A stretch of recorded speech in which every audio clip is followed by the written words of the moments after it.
Good morning and welcome to another Ministry Minute with Pastor T. Look here, this morning I'm talking about before you let sin get the best of you, think it over. I'm in the New Living Translation Bible. I am in the fourth division of Psalms, and I'm just going to lift up verse number 4. It says, don't sin by letting anger control you.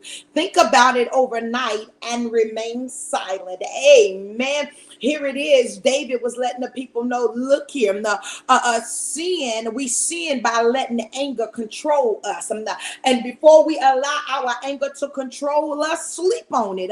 Think about it overnight and remain silent. See, when you just have a little ounce of shut your mouth it's hard to sin when you shut up. It's hard to sin when you ain't speaking. It's hard to sin when you don't let everything that's on your mind fly out of your mouth. I call that OTM, on the mind, out the mouth. And so here it is. David is teaching us. Don't sin by letting anger control you. In other words, before you let sin get the best of you, think it over, sleep it over. I know you said they're not going to play in my face today, Pastor T. I'm sick of them. And I already told them they got one more time. Well, how many times have you played in God's face?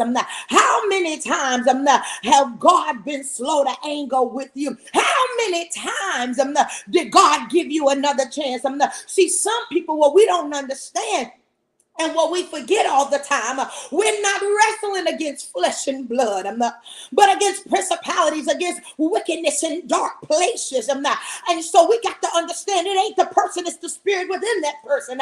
And before I respond with anger about the spirit that's in that person, let me go and sleep on him. Let me go and seek the Lord. Let me go and think about this thing. So when I respond, they'll receive me in love.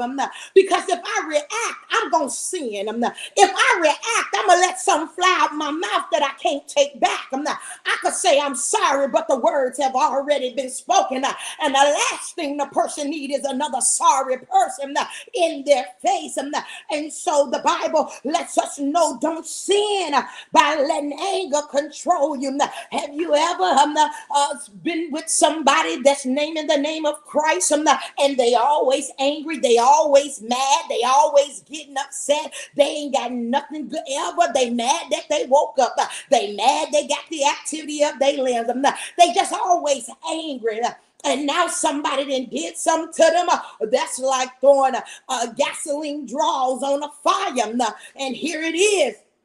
David said, don't sin by letting anger control you. Think about it overnight and remain silent. That means don't get on Facebook and throw out subliminal messages. That means don't get on the phone and start talking about who wronged you and how you feel. That means shut your mouth and go before the Lord. And you got to say something, you say it to the Lord, and you wait for an answer. You think about it before you go to respond, because there's a difference between responding and reacting. When we react, we sin. But when we respond, we wait a minute. We think about it. Even when the crowd is saying, I know you ain't going to let her talk to you like that. I know good and well you ain't going to let them get away with that. Yes, I am. Because greater is he that's in me than he that's in the world. And one thing I've been taught in this life, I don't have to react to everything, but I could take it to the Lord in prayer. Amen. God bless you. I hope you've enjoyed this ministry minute. And if it be the Lord's will, I'll be back on tomorrow. And before you let sin get the best of you, you better think it over. Have a great day.